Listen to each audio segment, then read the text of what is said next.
Une année d'échange, tout le monde voit ça comme ça.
Alors qu'en vrai, c'est comme ça, mais pas que. La réalité, c'est qu'une année d'échange, c'est pas tout rose, et en ce moment, je vois beaucoup de gens dire qu'ils sont prêts à partir en année d'échange sans être vraiment préparés à la réalité. Alors oui, une année d'échange, c'est génial, c'est incroyable, et la mienne a été la meilleure année de ma vie, et j'en parle d'ailleurs dans plein de vidéos que je vous encourage à regarder. Mais avant de s'engager dans une telle expérience, il est important d'en connaître les mauvais côtés. Et c'est ce dont on va parler dans cette vidéo, les 5 plus gros mauvais côtés d'une année d'échange, c'est parti.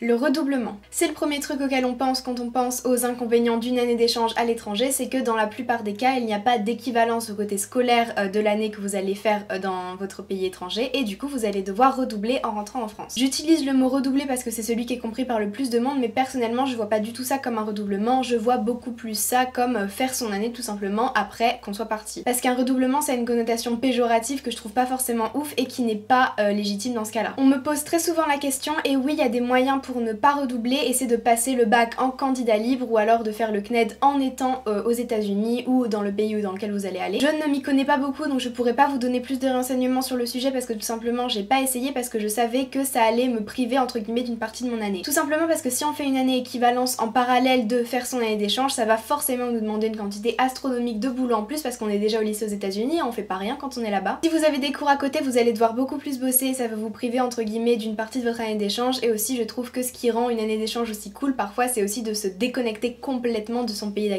d'origine. Et là le fait de devoir passer le bac ou les épreuves ou d'avoir une équivalence quelconque en fait ça va vous priver de ça parce que vous allez forcément devoir y penser beaucoup à votre pays. Et personnellement je trouve que c'est une grosse partie et super importante en plus partie de l'expérience qui va être enlevée à peu près. Mais un redoublement personnellement je le fais et c'est pas du tout insurmontable, hein. Vous allez juste avoir votre bac une année en retard, c'est pas la mort et je pense que ça vaut sacrément le coup, enfin pas pour tout le monde mais personnellement pour moi ça vaut largement le coup. Les galères. Je vous le dis dès maintenant, si vous vous engagez pour une année d'échange, vous vous engagez pour vivre des galères. Au début c'est long, s'inscrire c'est chiant, l'administration, avoir son visa ça prend du temps, c'est du stress. Et ensuite en plus il y a le stress du placement et de recevoir son email avec sa famille d'accueil etc, de pas savoir où on va aller. Je vais faire une vidéo là-dessus d'ailleurs de storytime sur comment j'ai eu mes premiers contacts avec ma famille d'accueil. Puis ensuite quand on arrive là-bas il y a la barrière de la langue, le fait de pas trop comprendre ce qui se passe autour de nous, de s'habituer, c'est galère mais je vous assure que c'est pas non plus toute l'année que ça va être comme ça, il y aura aussi des super moments. Et puis quand on arrive là-bas il y a le choc culturel et puis la barrière de la langue et puis d'autres galères qui peuvent s'ajouter mais ça c'est tout à fait normal, de toute façon une année d'échange c'est pas tout rose donc sachez que vous aurez des galères à des moments. Ça fait partie de l'expérience et c'est aussi comme ça, c'est ces aspects là de l'expérience qui nous font grandir, évoluer et devenir plus autonomes et indépendants et je pense que ce serait pas aussi gratifiant de la faire si on passait pas par ces moments de galère. Rater des trucs en France. Ça c'est une peur récurrente des gens qui vont partir en échange, c'est ne pas être là et manquer des trucs et des événements avec sa famille ou avec ses amis. Mais spoiler alerte, pendant que vous serez pas là, la vie va continuer en France et vous allez forcément manquer des bons moments avec votre famille et vos proches. C'est à vous et uniquement à vous de voir si vous êtes prêt à sacrifier ça pour réaliser le rêve de partir et si c'est pas le cas, bah c'est pas grave mais juste réfléchissez-y un peu plus avant de prendre la décision d'y aller. Perdre des amis. Ça c'est une autre peur récurrente et malheureusement assez justifiée. Une année d'échange ça fait grandir, ça fait évoluer et surtout ça fait changer et ça additionné avec le fait que vous êtes parti pendant un an et que comme je viens de le dire le monde a